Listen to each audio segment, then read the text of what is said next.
Ladies and gentlemen, thank you so much for this fantastic day.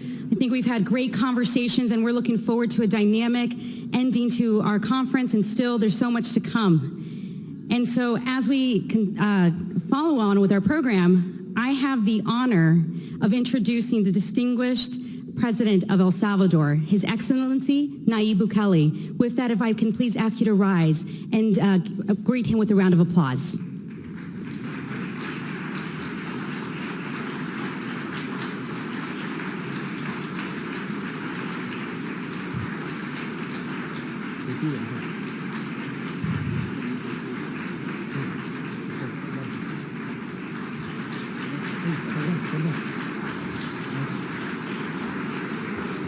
Muchas gracias. Thank you very much. Thank you. Thank you. Thank you. So, good afternoon to everybody. Mr. Neil Harrington, Senior Vice President of the United States Chamber of Commerce, representatives of AmCham El Salvador, which I just say hi back there, representatives of Latin American Chambers of Commerce, ladies and gentlemen.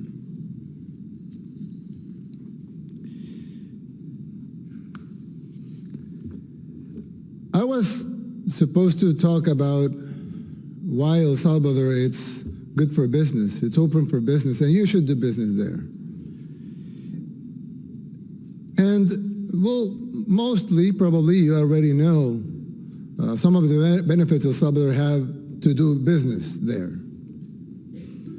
One of those is we use dollar as a currency, as our official currency.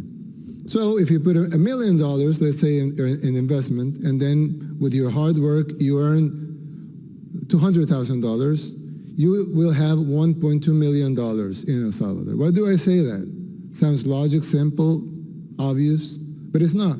Because in other countries, you might put $1 million, you might work hard to earn $200,000, next day currency devaluates 50%, and then you only have $600,000. So all of your work, all of your hard-earned dollars gone, and 40% of your capital gone because of a devaluation. You didn't have that in El Salvador. We don't devaluate. If you put $1 million, you have your $1 million.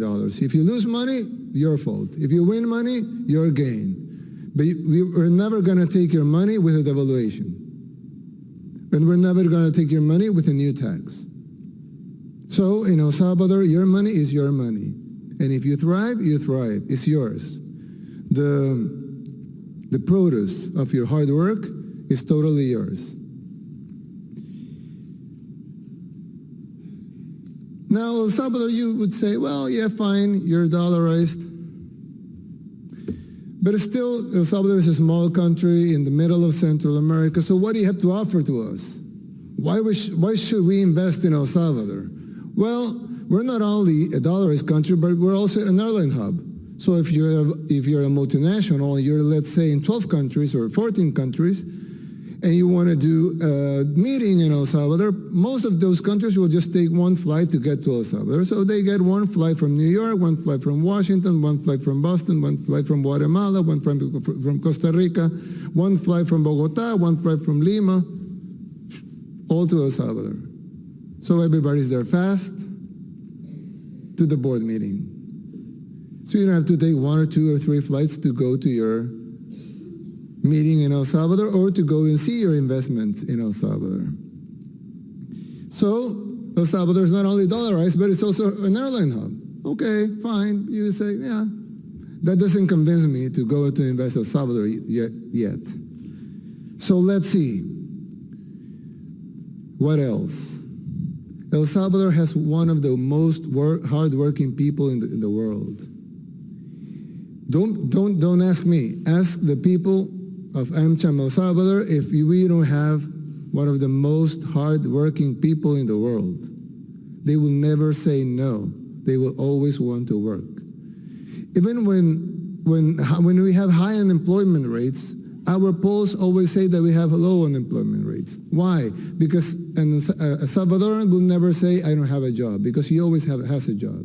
If he doesn't have a job, then he invents one. And he goes and sells something in the street, he goes and buys something to sell, he will always find something to do to provide for his family. Salvadorans are hard-working people. Well, you could say, yeah, fine, you have a dollar as a currency, you have an airline hub, very hard-working people, but I'm not quite convinced of investing in El Salvador. Fine. Now, let's look at the region. You have Honduras, you know, the problems in Honduras. You see Nicaragua, you know, the problems there. Costa Rica, for example, which was the jewel of Central America, it's very expensive to work in Costa Rica. And they have a fiscal deficit, which we don't. We just presented yesterday our budget for next year, and for the first time in El Salvador history, our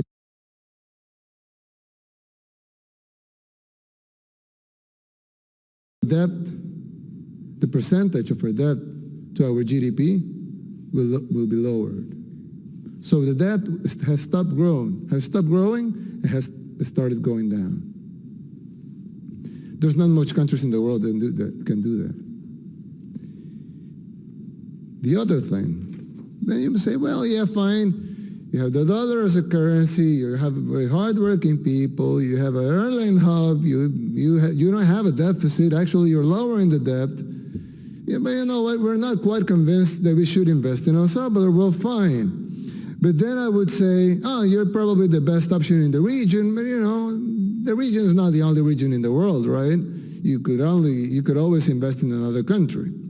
Yes, probably you can. But the other thing is that if you're in tourism, for example, or you want to be in tourism, or you can indirectly benefit from tourism, we have the best surfing beaches in the world, the best. And that's not something I would say, that's something Lonely Planet says, and the surfers say, and the International Surfing Association says. But you may say, yeah, fine, well, you have the best surfing beaches in the world, probably have the best waves, 365 days of warm water, so you can use the beaches in the whole of the year, and you have continuous waves and very nice beaches and everything, but you know, there's just a problem. Most tourists will want to go because you have a travel warning from the United States government that when you put El Salvador, it says reconsider travel because of violence. Well, you know what? 1 hour ago, 60 minutes ago, the United States has just removed the travel alert to El Salvador. So, from 1 hour,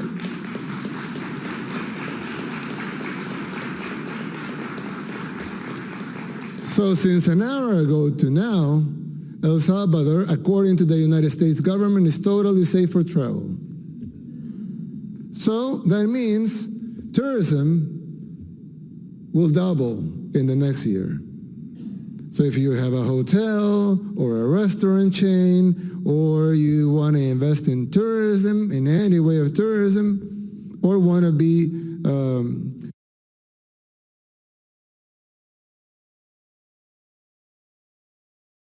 benefited indirectly with tourism, like stores, etc., well, this is the time to invest in El Salvador because, you know, we just established a concept 120 days ago called Surf City, and now everybody's talking about Surf City, and we haven't started building it, but we will. You know, the American ambassador, U.S. ambassador to El Salvador is new. He just came, and he said, you know, when I was nominated to El Salvador, and I told my granddaughter, my 17-year-old granddaughter, I was going to El Salvador. She says, I want to go to Surf City. So a 17-year-old U.S. 17-year-old U.S. Citizen, granddaughter of the Salvadoran ambassador, what she thought was Surf City. So yes, you can just wait a while. You can invest later, but if you invest later, it would be a lot more expensive. If you invest now, it would be a lot cheaper. So you have the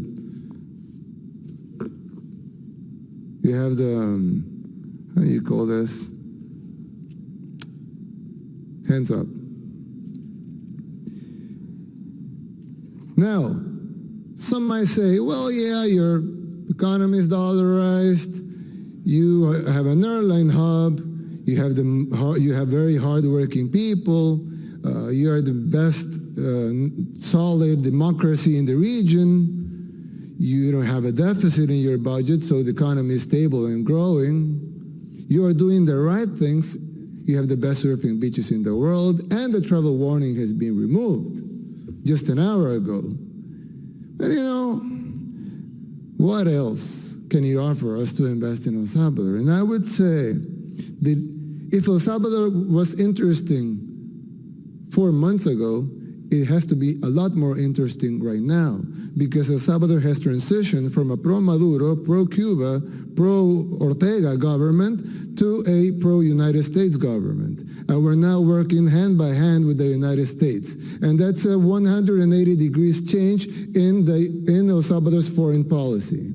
So that, and in these times when politics gets into the economy, having the best relationship possible with the United States government can ensure your investments in El Salvador. Because, for example, if you want to invest in El Salvador because you want to take advantage of the free trade agreement, another point for El Salvador, we have a free trade agreement with the United States. So if you have, you want to invest in El Salvador so you can, put your factory and export things with no tariffs to the United States, we're the only country in the Northern Triangle and Mexico that has not been threatened with tariffs. So you can be sure that if you make your investment in El Salvador, you will not be threatened with tariffs like other countries have. So if you want to invest you can invest also in Vietnam, of course, that hasn't been threatened with tariffs yet. But you can invest near the United States with no tariffs and with no threats of having tariffs. So you might say, well, yeah, but how do I know there will not be a threat later? Well, we have received, in El Salvador, we have met with President Trump. We had the only bilateral meeting with the President of the United States in the Western Hemisphere in the United Nations. We had the visit of Secretary Pompeo, Secretary McAleenan, the Air Force Joint Chief of Staff. We have received 14 congressmen. We have received the Speaker of the House, the Governor of California. The Governor of California, he even sent a delegation of his government, of BCCA, which is the agency in charge of getting tourism to California, to help us build the strategy for Surf City. And they actually said, you will, of course you're smaller, but relative to size, you have more tourism than we do in California for surfing. Why? Well, first, because you can use your beaches 12 months of the year. We can only use them 6. Second, because you're a novelty. And surfers want to look for novelty. They search for novelty. And Malibu is no longer a novelty, but El Salvador is. So we're not only have the best surfing beaches in the world, according to the people that know about that, and we have the travel warning removed, and we're building the infrastructure needed so that you can put your hotels and everything in there. But also, the people from California who know surf better than every one of us together, they are saying that relative to size, we will have a better result in surfing than California does right now. So that's a great opportunity to do business, I think. Now you might say, well, but how's the political things going around over there? Well, first, we have a 90% approval rating. According to Gallup, it's 93% approval rating. So according to Gallup, one of the best polling companies in the world, we have a 93% approval rating. We had other 2 polls in El Salvador that challenged that number. One said that we had 90.4, and the other said we had 91. So you could take the number from 90.4 to 93. Approval rating. So that gives you a stability, legitimacy, and the availability to do things other politicians will not have because they don't have such support of their people. Well, not only that, but we're also getting, you might say, well, yeah, fine, the president has a 90% approval rating. Yes, there is the strongest and most solid democracy in the region. Yes, they're very, very close to the United States government. We already know that. Yes, they're dollarists. Yes, they have hardworking people. Yes, they have an airline hub. And yes, probably they have the best surfing beaches in the world, and they have a great concept with Surf City that is received the help of a lot of sectors. But you know,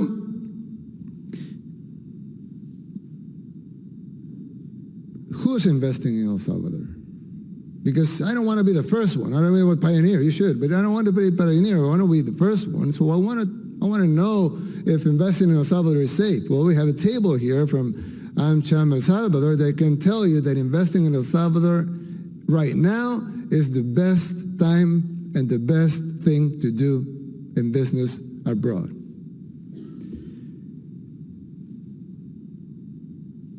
The business sector just did a poll. They did it. We didn't meddle into that poll. Fusadas did. You know Fusadas very well. So this is totally separated from government. Fusadas is a think tank. It's a big think tank, very close to the business sector in El Salvador. They do this every year. They did this private sector confidence in the government poll. They did it in July. The results, we had the highest confidence from the business sector in El Salvador in 14 years. So in 14 years, never has the confidence of the business sector in El Salvador be higher. So then you know that if the business sector in El Salvador has the highest confidence in more than a decade, well, now's the time to invest in El Salvador. And this is not coming from me, it's coming from the business sector in El Salvador. But you may say, well, yeah, all of that, I will not repeat it, and you have the confidence of the business sector, but you know what? Who else is investing in El Salvador? Well, we just received a $1 billion investment from an energy company here in the United States called Invenergy. It's a big company here in the United States. I think it's worth $50 billion, something like that. So they just invested $1 billion in El Salvador to put a natural gas power plant. But they were leaving because they had been struggling with the previous government. I was president-elect back then, and they were tired of a lot of paperwork and nothing moving. So the president of the company came to my office. I was president-elect, not president yet, and he said, I really don't want to leave, but this government is stalling everything. I've been years trying to get the permits. And I say, you know what? We're going to be in a government in 40 days, so you have been waiting for 3-4 years. Why not wait in 40 days and we're going to solve all of your problems like this? He believed in us. Now we have solved his problems, and now he's building his $1 billion investment, which has 3 things that are important as investors, 3 things that you might see just in this case. 1, a total change in the way we do business and the way we deliver fast results so businesses can operate fast. Second, the confidence of a huge American company willing to invest in El Salvador, so that means El Salvador has a huge market in energy in this case. And third, this $1 billion investment was backed up by a $300 million loan gave by OPEC, which is the Overseas Private Investment Corporation of the United States, like the United States Development Bank. So you have $300 million from the American government in this company, because not only the companies, but also the American government believes in the future of El Salvador. So, and OPEC announced that this loan was given as a vote of confidence in the new government of El Salvador.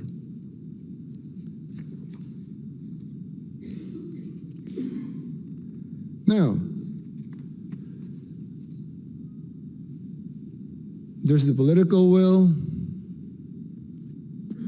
the best country in the region to invest, the best opportunities, but also we are investing in infrastructure, but not like they invested infrastructure before, but we're investing in the exact infrastructure you need for your businesses. For example, if you want to develop Sur City, we're not only developing a brand and, you know, inviting people to invest. No, we're investing in water, running water, in water sanitation, in an electric power grid that it's perfect. We're investing in connectivity, internet, fiber optics, so security. So then when you establish your company over there, you will have all of the services you need. The road that comes from the airport, we're revamping the airport also, so you will have everything. The only thing you have to do is to put your business there and make a lot of money.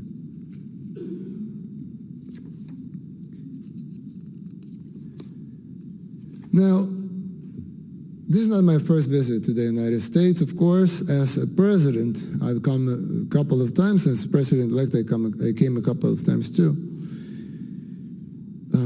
El Salvador has a huge potential. I just spoke, I had an interview at Fox News a couple of days ago in New York after the General Assembly, and they asked me about the aid. And I know you've been working to get the aid back. But really, we don't need that aid. I mean, of course, aid is good. We have done a lot of good things with the aid. And of course, if somebody wants to give us a $300 million, fine. We'll get the check. I mean, we'll receive it with open arms. But we have made the decision of stop looking for aid and start looking for business. Why? Because if we look for aid, they will send $50 million, $100 million. But if we look for investment, we may have billions of dollars. Only one investment was $1 billion.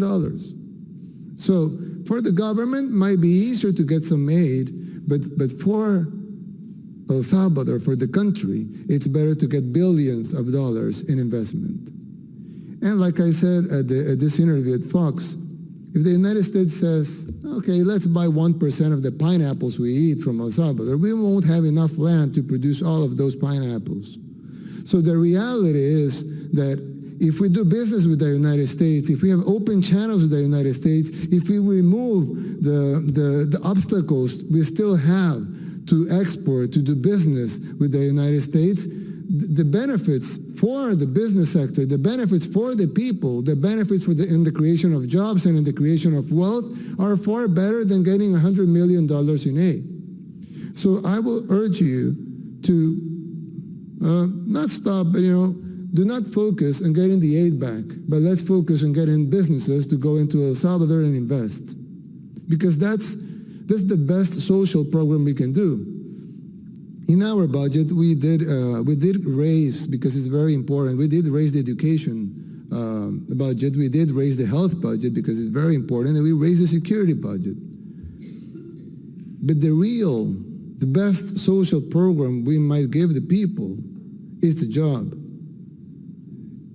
Why? Because we might give them food, yeah. We may give them medicine, we might give them clothes, we may give them a free house. But what about giving them a job which they can pay their own house, which they can pay their own food, they can pay their own medicine, and they're not depending on the government for that. And it's more sustainable, it has more dignity, and makes the country to grow. And if we grow, then we have more money to invest in the people. So it makes a virtuous cycle that we want to achieve instead of the vicious cycle that we had before. So, and the other thing, you might say, well, but governments change. Yeah, I have heard this before. Say, governments change. And of course, as part of democracy, governments change. Of course, you want governments to change. But, we're just starting. So it's a good time to invest, first. Second, we have a very solid democracy. Nobody challenged the election.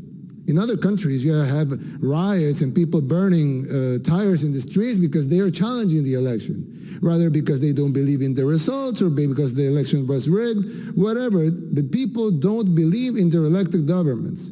Here you had nobody out of the 7 million Salvadorans living inside El Salvador or the 3 million Salvadorans living abroad, nobody challenged the result of the election. Everybody knows the result of the election was the result of the will of the people. And now we won by 53% of the vote, which was a landslide, but now we have the approval of 90% of Salvadorans. I mean, 9 out of 10 Salvadorans support what we are doing. So that means if you invest in El Salvador, you will not only invest in a country which has all of those good things, but also a country that has a government that is supported by its people, and that is democratic, and that it's solid and stable. Now, we have also had the interest of the world like never seen before. A couple of weeks ago, the World Bank told us, we want to send a mission to El Salvador to help you in the strategy of your plan. I said, fine. I thought 5, 6, 10 people would came. And 40 people showed up. 40 top-of-the-line World Bank executives went to El Salvador to help us fix our plan. And then the IDB says, hey, we want to help too, so we want to send a mission. I said, fine, send your mission. And they sent 60 people, 60 top-class Inter-American Development Bank executives went to El Salvador to help us fix our plan. This was just fixed by the World Bank. Now the UN, the European Union, and even a delegation from Harvard is going to El Salvador to help us fix the plan that has already been fixed by the IDB, that was already been fixed by the World Bank. And now it's going to be reviewed by the European Union and by a delegation from the University of Harvard. So we don't want to invent hot water. We want to do the recipes that have already been proven to work.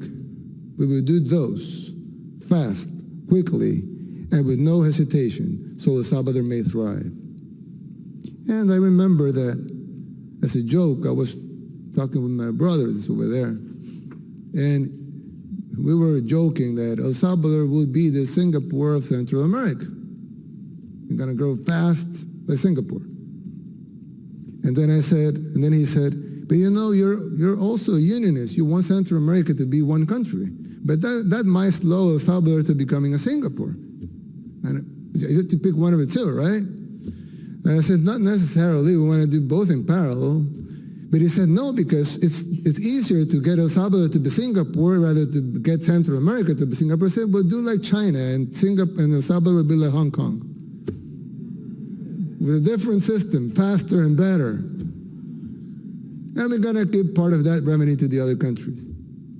The state's revenue, of course, not the other revenue.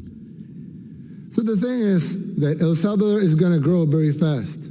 And you might say, well, we're going to wait. Fine, you can wait. But you know, in business, if you get earlier, the profits are better and the profits are greater because you could visualize what was happening in the future. And in this case, it's not that difficult. I mean, it's a little obvious for you and for your businesses that El Salvador is the way to go. I guarantee, and also, before I say I guarantee, and also, we're removing the obstacles that still exist. For example, we had $7 billion stalled in the environmental ministry. $7 billion of investment were stalled. In 10 days, we released $3.5 billion that are already working into the economy. $3.5 billion that were the easiest one to release. And now we're reviewing the other $3.5 billion. We already lost $1.5 billion because they were stalled for years in the previous two administrations. But we still have $2 billion to release into the economy out of investments that were already there just waiting for a permit. So That means El Salvador economy would have an injection of $5.5 billion coming out of these permits. And if you add up this $1 billion investment, which is just one, of course there's a lot more. We have malls opening. We have Calvo, which is a Spanish company wanting to double their capacity in La Union. We have the La Union port also in development with the help of the Japanese and with the help of the Americans. We have the Pacific train that is no longer only Pacific train because it will connect with Guatemala and with Honduras, that will be financed by the Koreans at a rate of 0.25%. So it's practically free money, right? So they're gonna finance a train that's gonna connect our port in La Union with our port in Acajutla, which is in Sonsonate, to the capital, to the airport in Comalapa, to Guatemala and to Honduras, to a port in Guatemala and to a port in Honduras.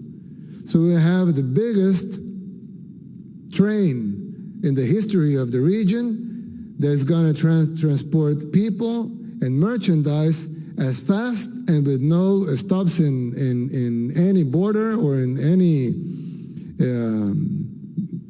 because of any unnecessary obstacle. So we're going to have infrastructure, new important game-changing projects being built at the side of your new investments. So really, land is still cheap, investing is still cheap, the taxes will not go higher, they will actually get simpler. Getting the permits will be a lot simpler. And also, we're working hard with the banks. We have a very, very solid, I think the most solid banks system in the region, banking system in the region. But we're working with them to change some laws so they are more agile and they are more able to give loans for production, loans for companies, and not only loans for consumption. We want to lower the consumption loans, and we want the production loans to go up. So with that, I would say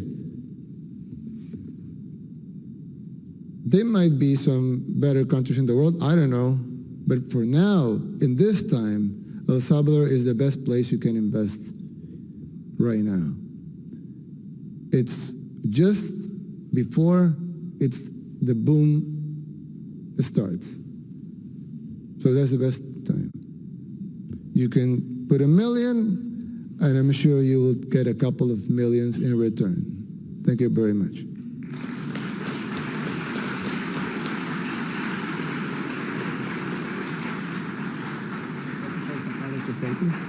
Si consigo.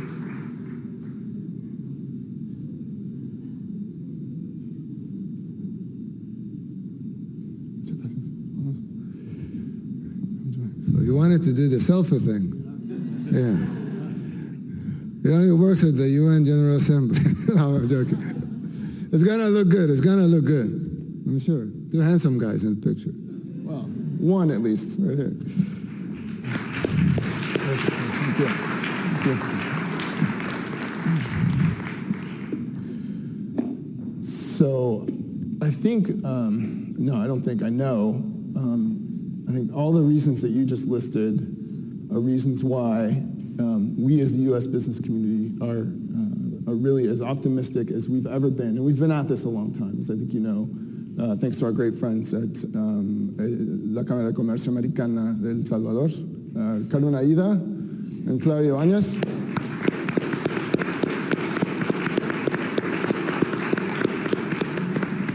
The virtuous cycle that you talk about, I think, is really, we believe as the U.S. investment community that your government is really is making that attainable.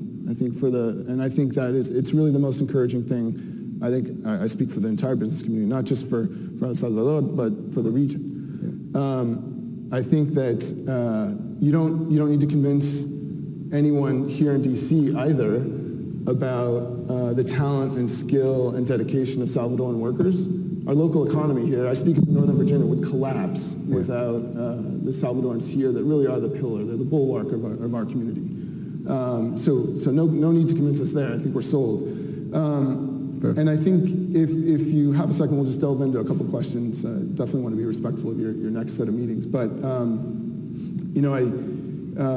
let's talk about investment first, because I think you really, I think you said some great things that we can dig a little deeper on. I mean, you've placed a priority from the outset on addressing El Salvador's investment climate in order to create the conditions, the transparency, the framework that will attract U.S. investors and other foreign investors and enhance domestic investment. Yes. Can you talk a little bit about some of the structural changes that you're bringing to place for that? Yes. I think first you have to change the mindset. In El Salvador, we have always looked inward. Like, we have always, even though we have governments that are more prone to the business sector or more away from the business sector, like the last two.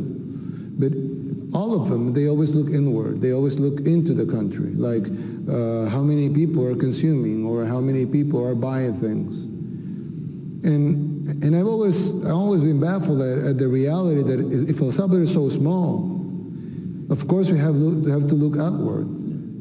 Not only for investment, but for exports, for everything. I mean, if you want to sell something, I mean, if you have a factory in El Salvador that does these glasses, for example, we can do these glasses really good. Yeah. We have hardworking people and everything. Mm-hmm. And let's say we do these glasses. Of course, we can sell some in El Salvador, but if this company wants to succeed and wants to make millions of these glasses, they might rather look outside than rather to look inside. I mean, selling them outside. Yeah. So El Salvador has all of the. I mean, it's not that we are lucky, because actually El Salvador already has the things in place that you just have to connect them. For example, we have a free trade agreement that we didn't sign. It's not that we signed it yesterday. We didn't sign. The free trade agreement has been there for decades, but we haven't taken advantage of it. Mm-hmm. And actually, we have just, the business sector says that we only have used 15% of the potential of the free trade agreement. Why 15 and not 70? Yeah. I mean, it should be bigger. So the other thing, we have more territorial water than territorial land. Yeah, because we only have 21,000 square kilometers of land, mm-hmm. and we have more than 100,000 square kilometers of water, according to international law. So, but we never look to the water. And we have no fisheries outside Calvo, that is on La Union. We have no exploitation of our tourism, like we are trying to do now with Surf City. So and building new ports. So actually, we have 5 times more territorial water than territorial land, mm-hmm. and we're not using it, and we're not looking to the water, and we have so much of it. And so the other thing is that business people, and you can ask our American Chamber of Commerce over there in El Salvador. Sometimes they want, for example, Walmart wanted to open a store, mm-hmm. Just store. It's a small investment, but it's a big Walmart store. 7 years passed for them to get the permits. Yeah. 7 years, right? We know. Yeah. Where are you guys? Right. Dan, Welby, where are you guys? Yeah. There you are. Claudia, of course. Claudia. 7 years. Yeah. And you know what's the worst about it? It's not, I mean, every country has its laws and rules. Yeah. That's fine. I mean, the business sector has to know that every country will have its rules and its laws.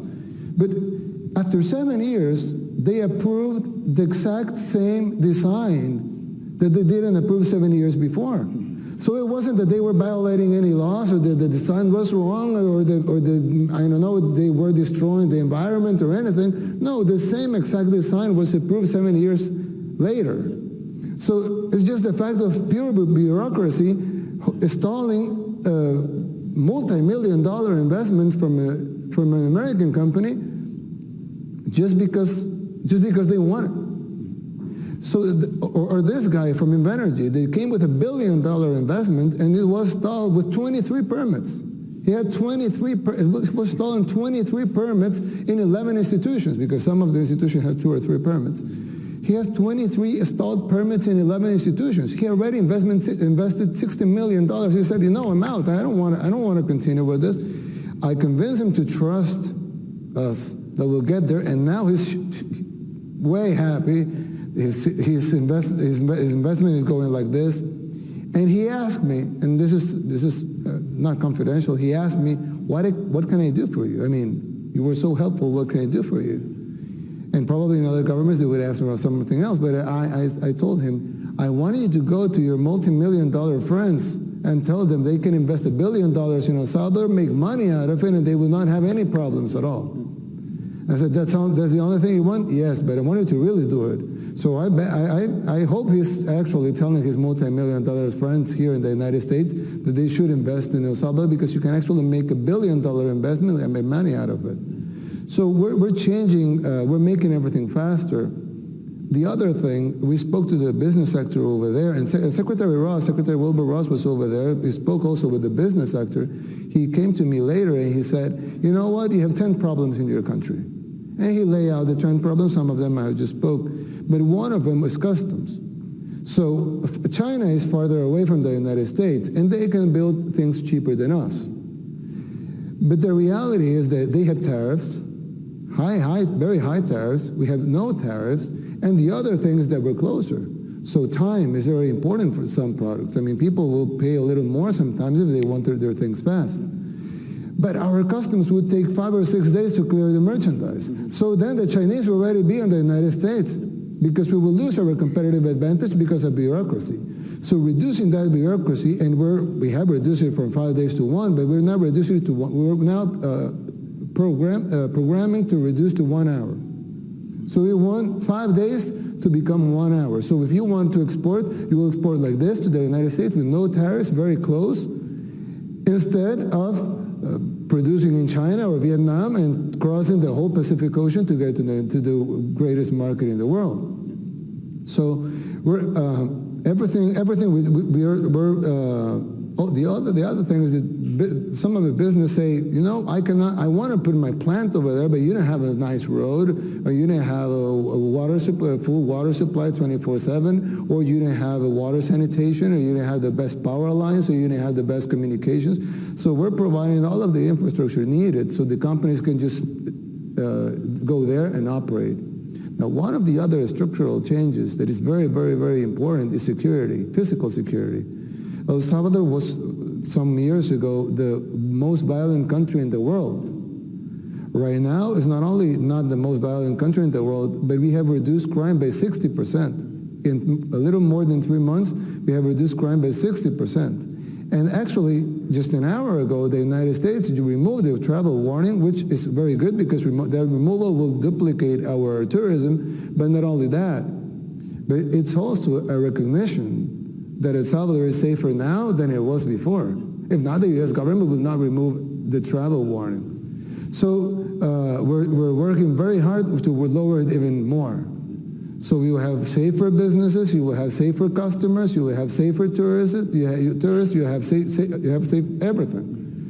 The other thing is that we're changing the APP. We're reforming some of the laws that were not well designed. For example, our PPP laws. The previous two governments, in 10 years, they were not able to sign one PPP agreement. One private partnership. We already signed the first one. But the problem is we need to reform the law, because right now the law says that you have to go to Congress, and the Congress has to approve the PPP. Then you put your money as a private sector, you put your money as a private investor, and then Congress has to approve it again. So it's ridiculous. Nobody will put their money if they have to go to Congress again. So we will reform it. So Congress has to approve it, of course, but just approve it once. Once it's approved, then it's approved. You put your money in, and then you make the profit that you were supposed to make. And we're trying to do all these PPPs to enhance a lot of things that are just there to be enhanced. For example, the airport, we have an airline hub, so why not establish a cargo terminal with a PPP? So there are a lot of obvious investments that we can do with PPPs that will also free a little of the government balance sheet, because this is private money that is going to be put into these investments that are going to create wealth, economic growth, and jobs. And it's going to be good for Salvadorans, it's going to be good for the country, it's going to be good for the government, but it's also going to be good for the private investors. Absolutely. No, thank you. I mean, I think that that alone, that series of steps really inspires a lot of confidence, and we're here to help. Obviously, I think I speak for AmCham too, and any way we can add private sector best practices, we're ready to do that. Technology. Yes. Ever since your time as mayor of Nuevo Cuscatlan, you have been an early adopter and embracer of technology. Thank you for indulging me on the selfie. So we all saw you in action at the UN last week. The thing that really struck me, I think a lot of us about that photo was the message that accompanied it. I think what I took from your message was that we really, as a society, and especially in the developing world, we can embrace technology as a source of political, social, and economic inclusion. I'm curious if you could tell us a little bit about how you, as an early adopter and embracer of technology, what's your vision for El Salvador in that sense? You know, when the first industrial revolution came, they invented the train. It was a huge, huge invention. This will allow you transporting goods from New York to California, which was impossible to do in months, and you could do it in days. So it was a huge, huge revolution. It changed the world. Changes from feudal economies to industrialized economies. And El Salvador didn't take advantage of that. Didn't take advantage of that. So then a second industrial revolution came when they invented electrical lighting. So all of the industrialized countries got 100% of their territory with electricity. And El Salvador were almost there, right? 98%. We were lacking 2% from the second industrial revolution. Yeah. That was 100 years ago. Yeah. Then the third industrial revolution came with computers. And you know, in the 80s, the United States said, all of our schools will have computers. All of them. In the 80s. In El Salvador, 70% of our schools don't have computers. So we never embraced the third industrial revolution. So now with the fourth, which is technology, AI, 5G, communications, everything, 3D printing, robotics, we don't have the time to go through the first and the second and the third and then the fourth. We have to go straight to the fourth. Mm-hmm. And the amazing thing of it is that the fourth gives you the tools to actually leap to the fourth industrial revolution very fast, because we can be working together, collaborating, and you can be here in Washington, I can be in San Salvador, and we can be connecting at the speed of light and in real time, and we can be collaborating, we can be building software. And you can have 10 kids in El Salvador building software with 10 kids in Japan and with 10 kids in Silicon Valley here in the United States, and the 30 kids together could be developing a new app. And now, if you see WhatsApp, for example, WhatsApp was sold to Facebook in $19 billion. Now, WhatsApp was not the WhatsApp that we have right now that has calls and video calls. No, it was a very simple app. Not the WhatsApp that we have now that has been injected all of this capital from Facebook. No, it was a very simple app and was sold in $19 billion to Facebook. Now, $19 billion is 80% of the GDP of El Salvador in one app. So hypothetically, if WhatsApp would have been developed by some kids in El Salvador, we have grown our economy by 80%, our GDP by 80% in that year. Yeah. So that's just speaks tons of how the fourth industrial revolution, or whatever you want to call it, reality, the new reality, whatever,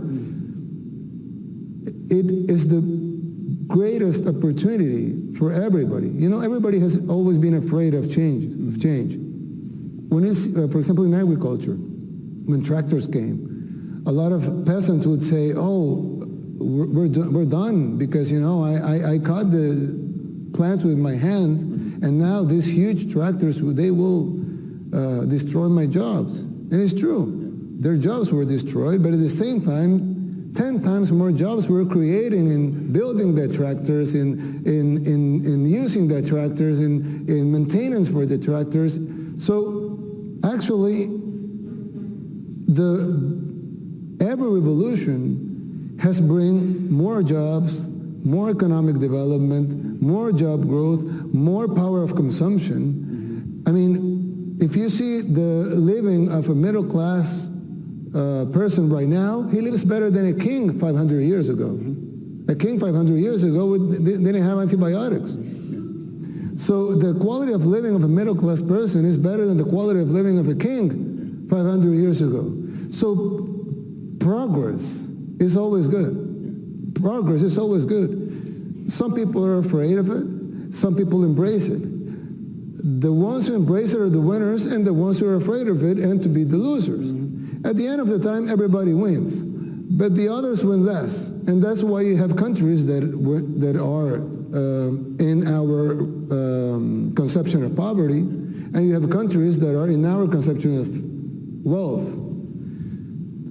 100 years from now, probably the wealth of the wealthiest country right now will be considered poverty in 100 years, because wealth will develop greater and better technologies that will leave the things we have right now obsolete.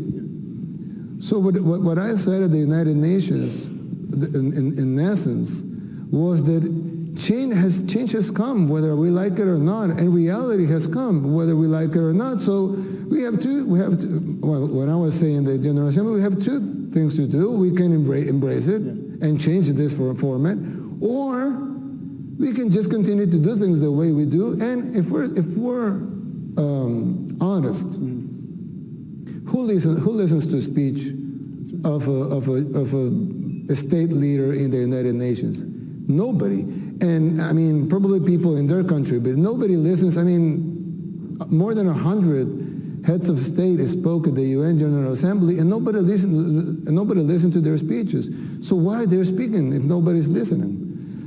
So we have to change the format, and I just think that in this case, the business sector, our most important challenge is to embrace technology for our companies and for our investments, and to embrace change and the new things that are coming, and the fact that right now, if you go to El Salvador and invest in anything, you will have the technology of the world in there, just because right now all of the world is getting connected below our eyes. I mean, below our sight. It will happen.